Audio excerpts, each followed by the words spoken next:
Last night our camp was way off toward those mountains in the distance. And during the night I saw a helicopter flying around over here a lot.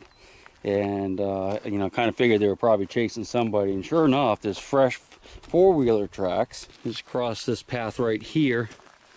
So I guess they were after somebody over here. I want to give you guys an idea about why they drag the roads. And the trackers, I think, are probably in the vehicles that I see driving, especially at night, that are driving really slow. Because last night I noticed that some trucks were going really slow the whole way, and other trucks were just hauling like they were going out to get beer. So what I did is I just kind of walked across the road like a hiker would do, or a drug smuggler, or just someone trying to get into the country illegally.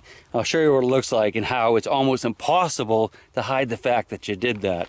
So the Border Patrol will be driving along and they'll see the footprints like this, going across this dusty talcum-like sand and going right up the bank. And they would start looking for them. They might get a helicopter up, or they might just take off with a four-wheeler and track them. It's really easy to track.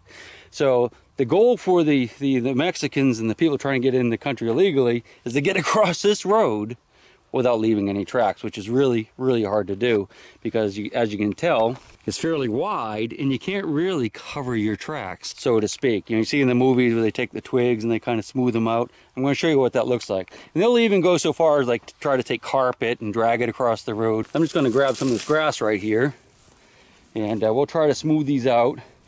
I'll show you how that just does not work. So here's one of my tracks, okay?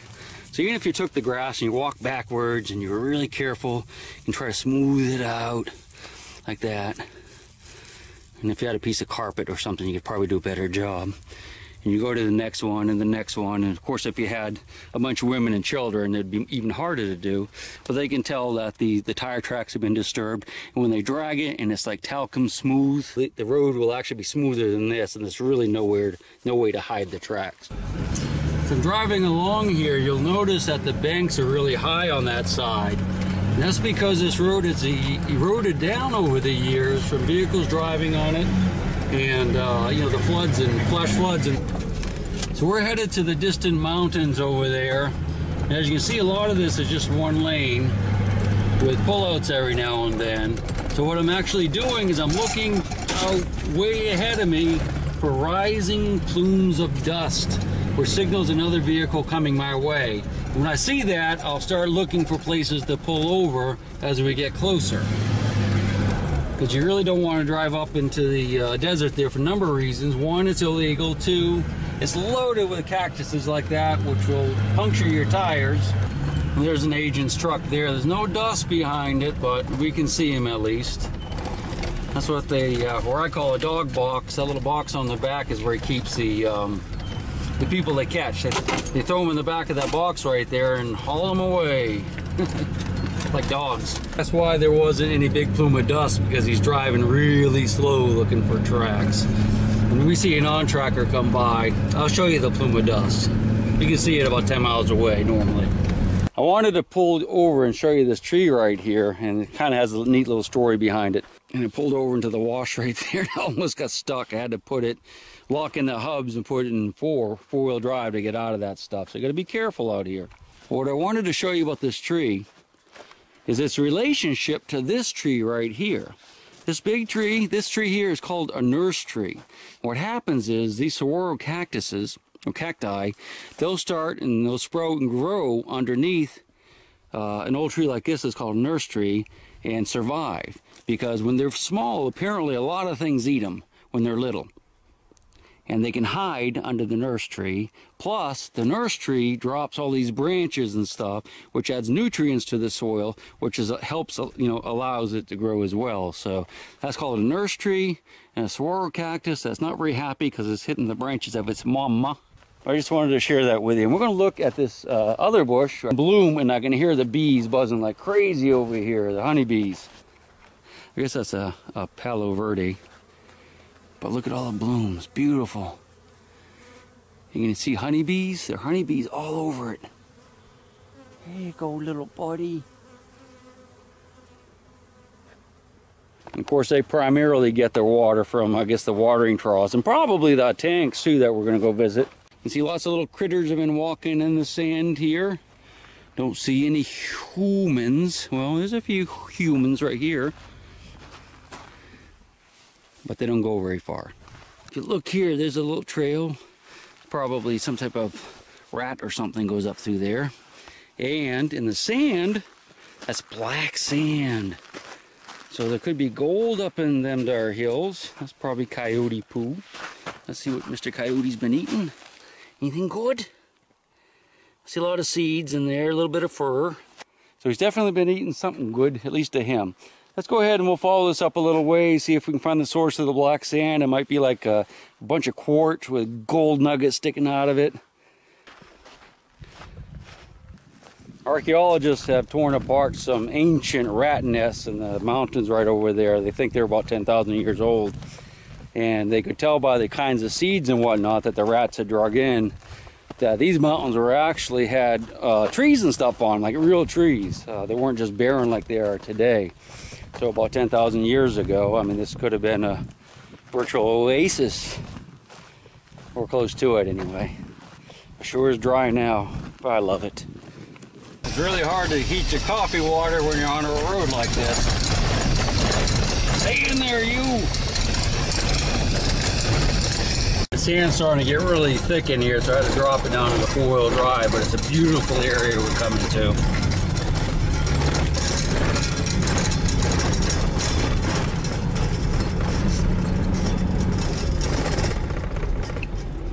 See just how desolate the mountains are, though.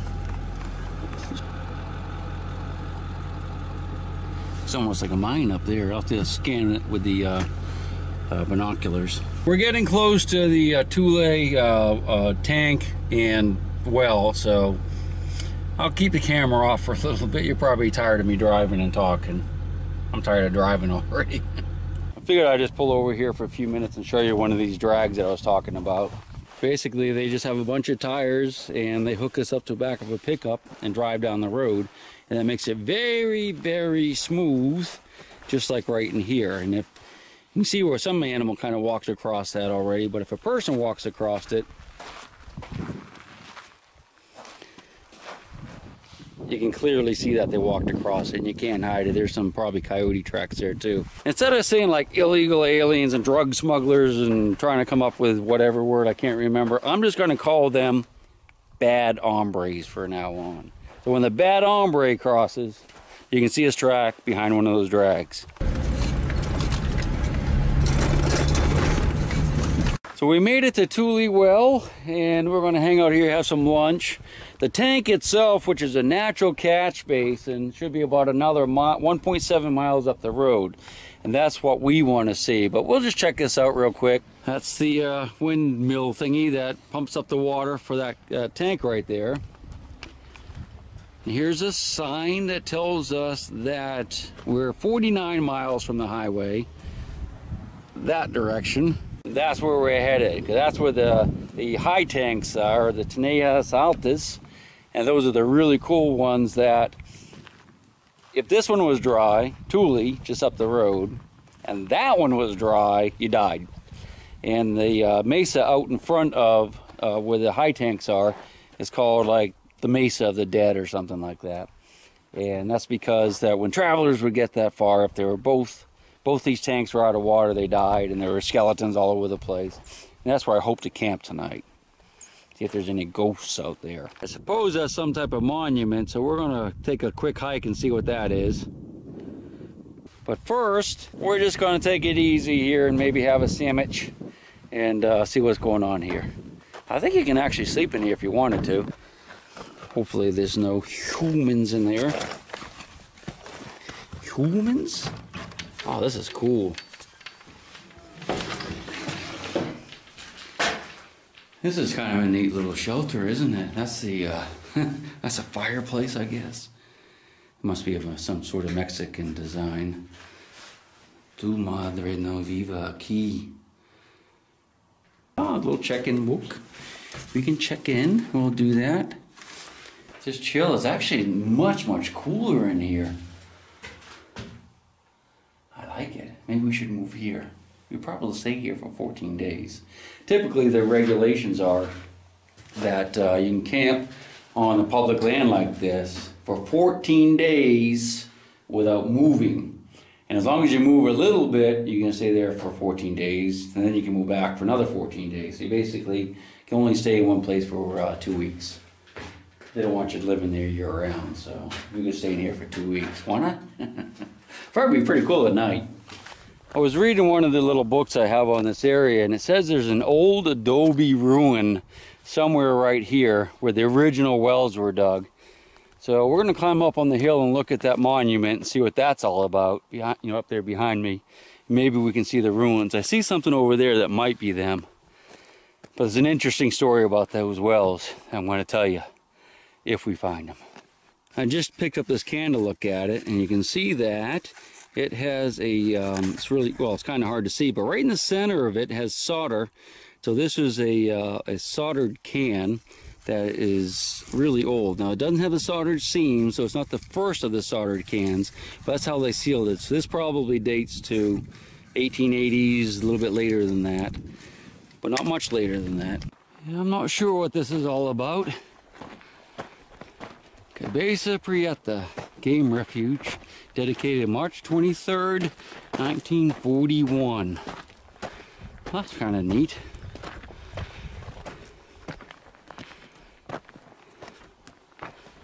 I'll let you read the rest of them naturally. Wow. It's noisy with that flag. So looking out over the area here, I see some type of ruins over there that could be the adobe ruins, although I don't know for sure. That's of course our trucks down there in the camping area. I'm headed over to the other side, and there's a button hooky. No idea how old that is. Could be 100 years, could be 1 year. Who knows?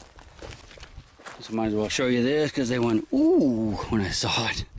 That's pretty, isn't it?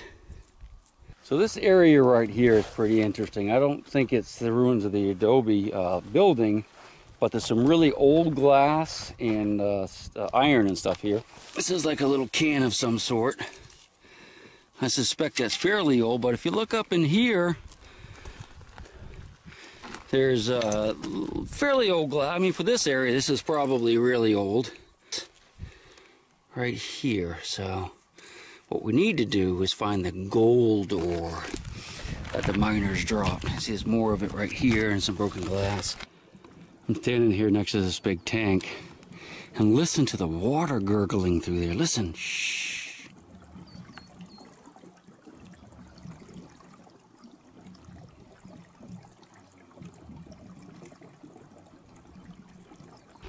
Alright, so I'm going to go ahead and go back in here where it's nice and cool.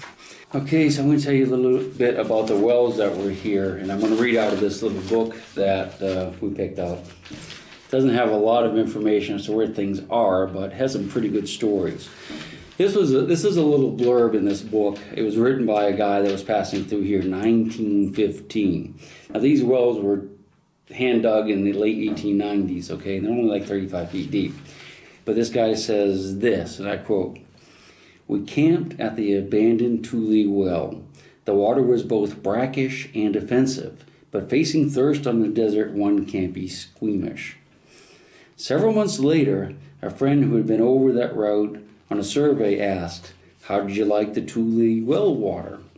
'Not much,' I answered. 'Naturally,' he said, 'for we found and left a man in it 2 years ago.'" So apparently these wells, these hand-dug wells out here, and I've read other accounts in this book similar, you know, they would throw people in it, you know, when they were murdered. So this poor guy drank somebody's bodily fluids 2 years after he was dumped in the water. But you can't be squeamish when you're in the desert. All right, that's the story of this well. I couldn't find it, sorry. But we're going to go to the tanks next, which is a naturally, it's a natural catch basin for rainwater that was used since the 1500s by people, you know, centuries before these wells were dug.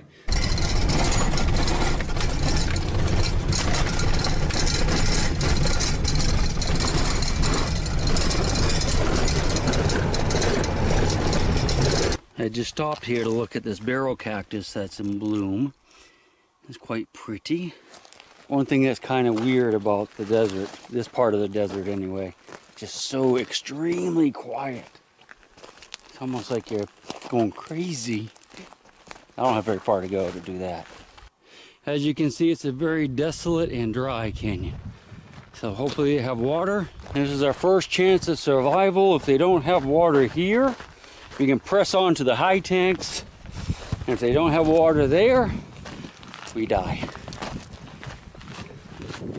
Let's hope for water. When I first saw that, I thought it was a shotgun shell, but I think it's actually some type of spent munition. Should we touch it? We should be really careful. Yeah, it's all splody already. So the rifling grooves are cut into the rotating band. That's pretty neat. If we find anything big out here that could like explode, we won't mess with it. Little things like this that are already open, I'm not going to worry too much about. But they say there are live munitions out here, so we do have to be a little careful. Speak of the devil, it's not live, but it's a munition. That's another 50 caliber. So the stupid little guidebook we had said it should be about a half a mile up this canyon. We've gone almost a mile now. We haven't seen any sign of the tank. So we either walked by it or we're not quite on the right, in the right canyon. But that's typical. I mean, that's what happened in the old days. Because we're going blind. We can't use Google or anything out here. There's no signal. We're pretty much blind, going by a story that we heard. And we missed it. So we're going to have to go to the next one, which is another 20 to 30 miles up the highway, and see if we can find water there. Now, if we were on the edge, we'd be done here. But we still have water in the truck, so, or the wagon. So we can survive to the next tank, if we can find that one. Again, there's no maps. Remember that. There's no maps. It's just go west, young man. But in the meantime, I spied another splody. Although it's already exploded, so we're going to pick it up and look at it. Huh. There's another 50 caliber cartridge, same style. Another one of these things. That's part of the chain that would have held the cartridge. Yeah, this looks suspicious to me. I want to check this one out. Notice there's a game track here and a game track I just walked up. They converge and go up into the canyon, and that's where I'm thinking there's gonna be that tank, I hope. Man, it's getting hot out here. Man, I can hear my heart thumping. I see the game trails on the other side and it keeps going up through there. But I think it's as far as I'm gonna go, since I don't know for sure if it's actually in this canyon or not. And my brother who's hiking with me is actually a long ways away and doesn't know I'm over here, so I don't want to worry him too much. That could be it though. Alright, on to the next one, unless we see some other suspicious activity, which we might. I just hope we don't slip and fall going back down across there. I was hiking up the canyon back there, back toward the vehicle. I looked over to this side, and I just had a premonition that this is where it was. Now, I haven't found anything yet, but it's looking a lot like it could be right up in here. There is a slight trail coming around the edge, and we have the solid rock like this. You can see that water comes through, so I'm thinking that it could be right up in here. What we're looking for is just an area that's hollowed out that would hold water. So what we're going to do is we're going to scoot right up through there, and I'm betting it's right there. I'm hoping anyway. I think I've said that 100 times on this trip. The fact that these are here gives me a good hope that there's more water, because these aren't anywhere else out here. So maybe there's water up here. I'm hoping. Ow! Stuck my thumb. Ow! Stuck my head. Everything you touch has thorns on it. I don't know yet. If anywhere, it's going to be at the base of where that looks like a little waterfall area. That's where it's going to be, if it's going to be one here. I'll just keep the camera rolling so you can live the excitement with me. So I find this stuff kind of exciting.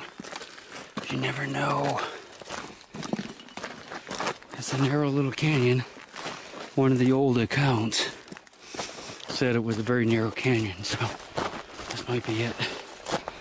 I'm hoping.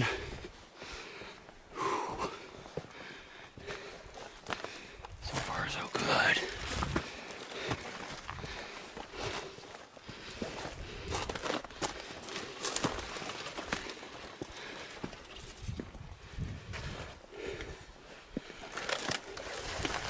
I'm just really happy my life doesn't depend on it. It's not looking real good. But it's the right type of topography, I know that.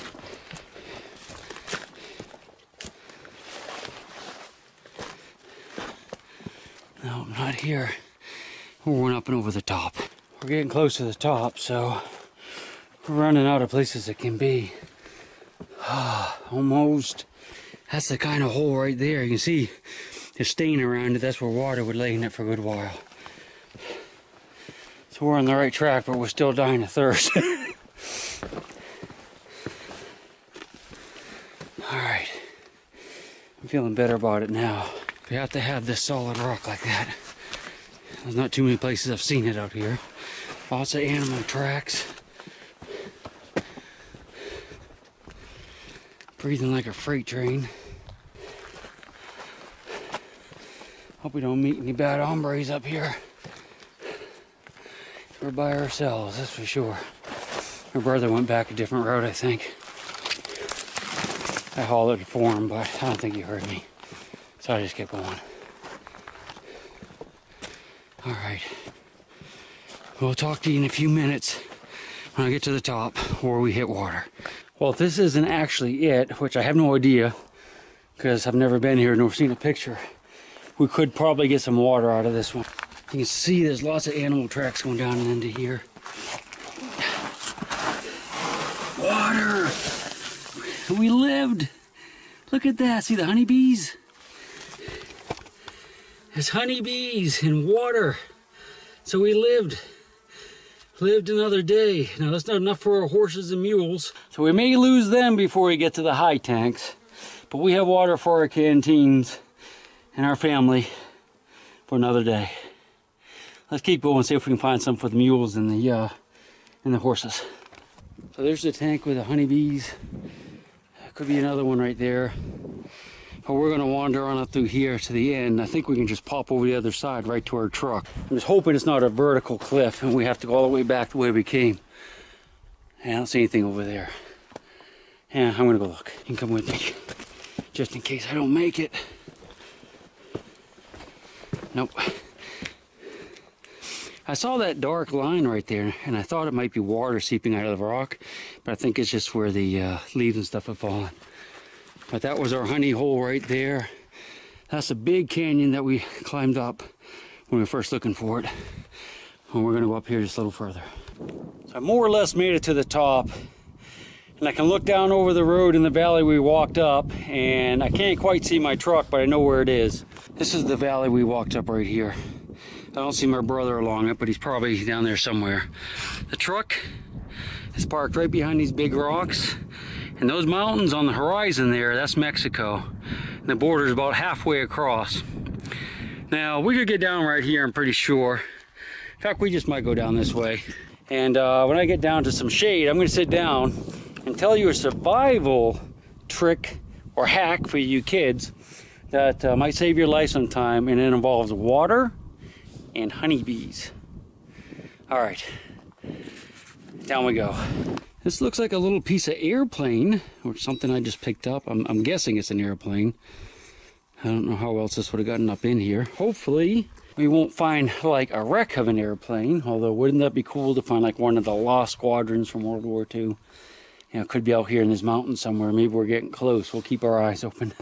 If any of you fly boys out there know what that is, and it's a piece of an airplane, let me know. It's got a bunch of numbers on it. I didn't mean to call you fly boys. I'm just a ground pounder. I'm a grunt, so doing my duty. Well, not my duty, but my looking for water. I gotta go get some water. I'm thirsty. Just jumped the desert bighorn sheep. See if you can see him. Oh, he's eating. I'm gonna jump out of the truck. Hold on. There he is.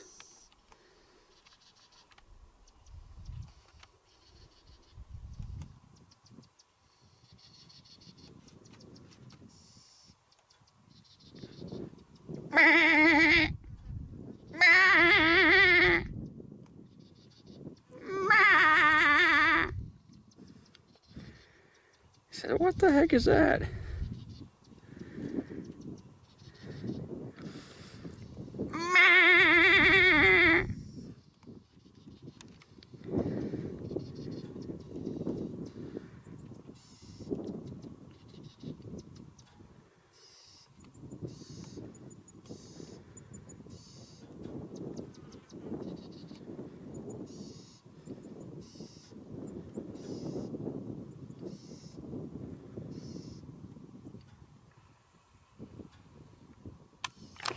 It's a cute little critter. All right, off we go to the high tanks and the Grave of 8. Right up the road here, about 5 miles. So we're just trucking along.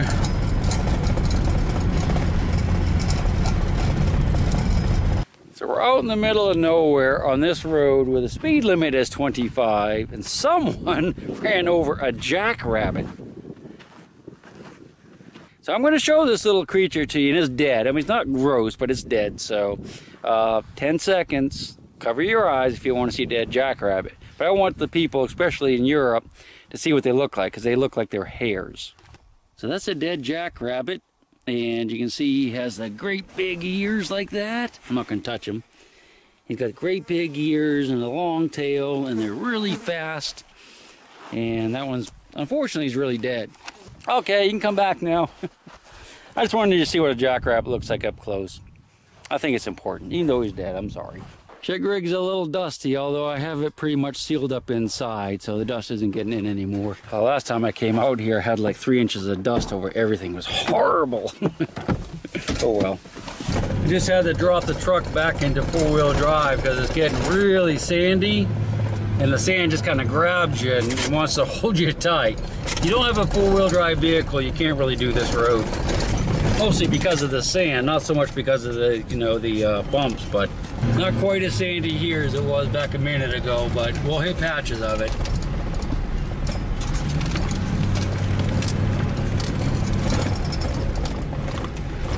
We should be getting ready to come to an area that they call the Malpas, or the bad place. And it's an area where was a lot of, you know, lava and volcanic activity, and apparently it was very difficult to get your horses and wagons through. So we should be hitting that within a mile or two. I'm going to break out the other side, and we'll be looking at the high tanks at that point. So I'll show. Oh, and the Grave of 8 is right below the Malpas. So I'll show you all 3 of those things. If you look up on the mountain there, you can see those black rocks. That's like a basalt, which is a type of lava. And we're getting ready to drive through it right here. This is the Malpas I just told you about. And it's very difficult to get horses and wagons and all that good stuff through here. It's really, really bumpy.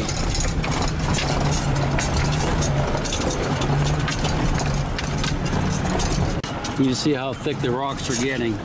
And just really difficult for the travelers, like it is for us today. You see the road stretches way out that way, and in those mountains, that's where the high tanks are. So that's a little American flag. We'll have to go look at that. But that's where we're headed, those mountains. But this is basalt, which is a volcanic rock, and it's all lava related. And I imagine it's coming off of, that's probably an ancient volcano core right up there. You can see how it's all spilling down the sides. That looks like a cone. See the cone over there? That's probably like a cinder cone or some type of volcano thingy. I wanted to stop here and see what this is all about. There's some type of boundary mark. Here's some more of those drags that they may or may not use this evening. Witness post. It's just a survey marker. Let's see what it says. 1961. Doesn't really say what the boundary is for. I don't think that's Mexico right there, but Mexico is not too far from here. What we're doing now is we're hiking cross country to the Grave of 8. And we don't know exactly where it is, but I think it's over in this direction. Now the story goes something like this. Back in like the turn of the century or 1890s, a surveyor soldier was out here and he came upon a family of 8 that were all dead. And what had happened is they had a big glass jar of water. That's what they kept their water in, and it broke. So they all died of dehydration. Now they're about halfway between the tank and the high tanks, which are off in the distance. And they died. 8 miles to water, and they died. That's how unforgiving the desert can be, especially in the summertime. I mean, this is like late winter, early spring, so it's not too bad, but you know, they died almost within sight of water. Let's see if we can find their graves. Well, I've been walking for about 2 hours looking for the grave of 8 and did not find it. I wish I had a GPS. I didn't bring my GPS, of course, and cell phones don't work out here. But it's out there somewhere. I'm working my way back to the truck, and you can see that they have the roads all drug out, getting ready for tonight, so they can do some tracking. When the bad hombres sprint across the road, they're going to leave tracks going that direction into the United States, deeper and deeper and deeper. And they'll chase after them with 4-wheelers and helicopters and all kinds of stuff. And what we're going to do is we're going to go up to the top of those mountains over there. There's a pass, and we're going to watch the action from up there. Like I said, Border Patrol is still sitting over there. I suspect he's watching us because he wasn't there when he first went out. So we have a second chance to find the grave of 8. That was a Border Patrol agent out there, and he was tracking us. Apparently we must have tripped a sensor somewhere out there. Although he wouldn't tell us that's exactly what happened. But yeah, him and another guy got their GPS out, and they looked up the coordinates for us and said it should be right back this road right here. Maybe on the left, not very far, so hopefully we can find it. If this is the road, not that one. So they were right. They gave us good direction. We're walking down the road they said it should be on. We actually see some other footprints, other humans, not us, and a dog. So we figured they were probably right, and it's bringing us right to it. So just picture this, you know, a whole family, 6 or 8 people out here that died of thirst because their water bottle broke. 8 miles from the next water. They made it this far. I do believe that is it. I'd also like to give thanks to the Border Patrol agents that, you know, helped us find this, and also were kind enough to try to, you know, to have us find out where we were camping tonight, so they can kind of keep an eye on us too. So this is it, the grave of 8.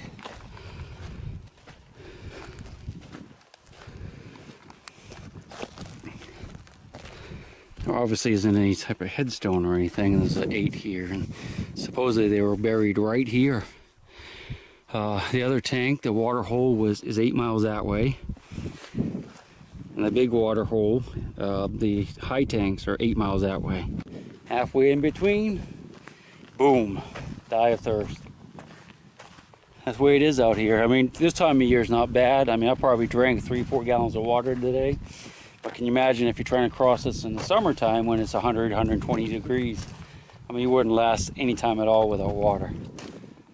And there's probably, you know, hundreds more graves just like that out here that have gone unrecorded. And you know, probably thousands of immigrants that have died crossing right here too that have gone unrecorded. So it's a spooky place. Tonight we're going to camp up at the high tanks on the Mesa of the Dead. If the tanks are dry, you died right there on that mesa. We'll be up there in a few minutes. Seems like I've been driving forever to get to the mountains. I can see why people would just lay down and die without water. It is beautiful here though. Beautiful sunset too.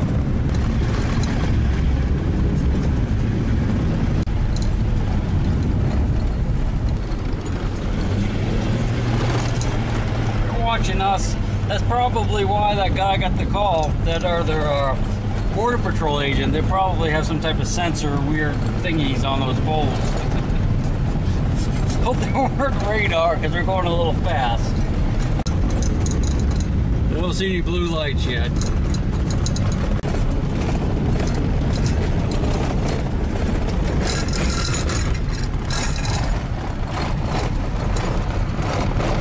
Jackrabbits.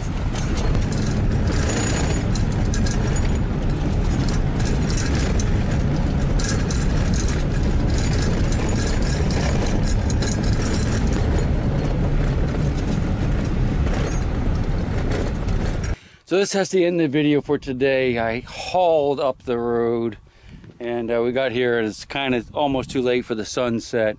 But we're going to camp right here, not too far off the road because you're supposed to stay close. Tomorrow morning we're going to go hike up to the high tanks, which are right over that way.